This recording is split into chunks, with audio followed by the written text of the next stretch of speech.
Today, I thought I would talk about all the main events of WrestleMania.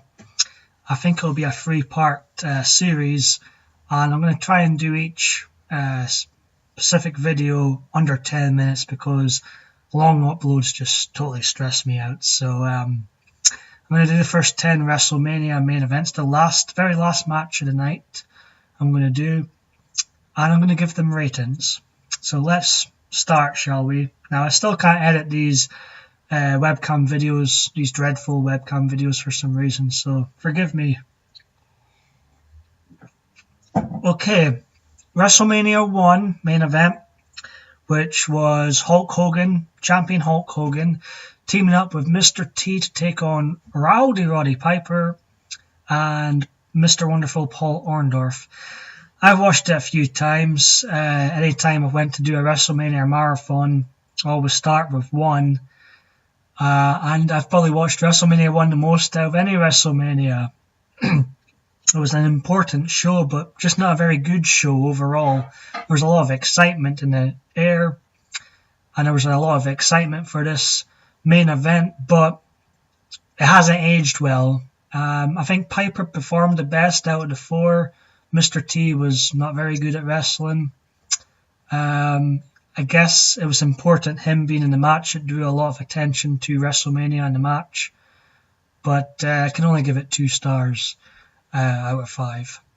Next was Bundy v Hogan in a steel cage match at WrestleMania 2. The build-up for this match was fun, but I think it was a step down from last year. There was no really excitement surrounding the match. It was not a horrible cage match. It just wasn't WrestleMania main event material. So I'd still give it 2 stars, but down a notch from last year. Next is the main event of WrestleMania 3, the most iconic wrestling match probably ever. Hulk Hogan versus Andre the Giant. Now, from a wrestling standpoint, it wasn't the greatest match ever. A match that was on before Steamboat and Savage was one of the greatest matches ever, but I think this match was more important and probably more iconic. The slam heard around the world. I'm going to give it a 3 stars because it was a very special match, even though it wasn't the greatest work rate wise, but it was one of the most important and one of the most iconic matches of all time. Next was the conclusion of the WWF Undisputed Championship tournament, featuring Ted DiBiase against Randy Savage in the finals. I love both performers, and Savage was the MVP of WrestleMania 4, but this main event sucked, and it was because, maybe I was a bit harsh actually, but by the time we got to the main event, it was just, I think Savage was worn out, and the match itself wasn't that great. It was a great moment seeing Savage win the Undisputed Championship, but I think WrestleMania 4 and the tournament just sucked overall, and by the end, it just felt like when you watch WrestleMania 4, you feel like you're running a marathon, and there's parts of you just wants to quit sometimes, it just goes on and on and on. Great moment, but not the greatest of main events. I'd give it 2 stars. That's being generous. Next, we have the Mega Powers Explode main event, Hulk Hogan versus Macho Man Randy Savage. Now, I don't like when Hogan kicks out the bionic elbow drop at 1 rather. I think he kicked out far too early and sort of ruined the ending for me. But it was quite a solid match. It wasn't the greatest main event I've ever seen, but I would give it 3 stars out of 5. Next, we have Hulk Hogan versus the Ultimate Warrior, which was a highlight for me. When I discovered this match as a kid, I absolutely loved this match. And looking back at the last 5 minutes in the match still gives me chills every time I watch it. It was 2 larger-than-life characters in their prime going at it. I have to give it 4 stars out of 5. One of the most iconic moments of WrestleMania history and one of the best matches. Next was the main event of WrestleMania 7, which wasn't the most exciting main event of all time, Sergeant Slaughter versus Hulk Hogan. But it was quite a solid match, you know. It was by no means a classic, so I can only give it 3 stars out of 5, but it was quite a good, solid match. Good work by Slaughter in the match.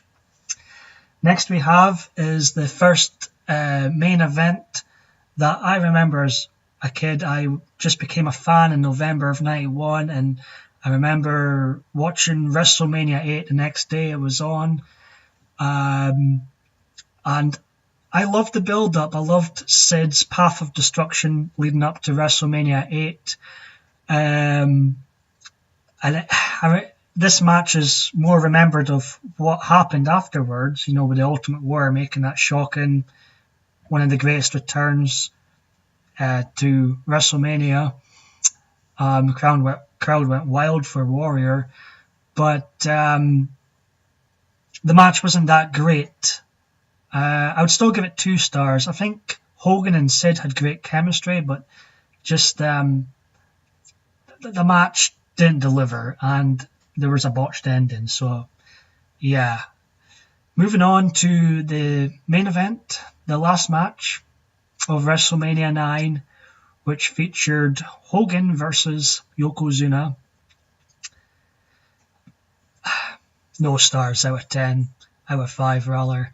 I loved it as a kid, Hogan becoming champion, but looking back, it's a bit garbage. And to be honest, the real main event, Yoko and Bret, wasn't that great either, to be fair, but I can't award any stars to this match. And we're at the WrestleMania 10 main event. WrestleMania 10 was probably overall the best WrestleMania from the first 10. Had that famous ladder match between Shawn Michaels and Razor Ramon. Had a great match between Bret Hart and Owen Hart. And it was a great moment seeing Bret Hart become champion again at WrestleMania 10. But again, I don't think his matches with Yokozuna were that great. So I'm going to give the match a 1 star. This match, I think, sucked. I think WrestleMania 9, Yoko v Bret Hart was a little bit better, and that match wasn't that great either. So, yeah, it's a 1 star Bret Hart match, but I just didn't think his matches with Yokozuna were that great. So that's my thoughts on the first 10 main events of WrestleMania, and I'll do part 2 very soon.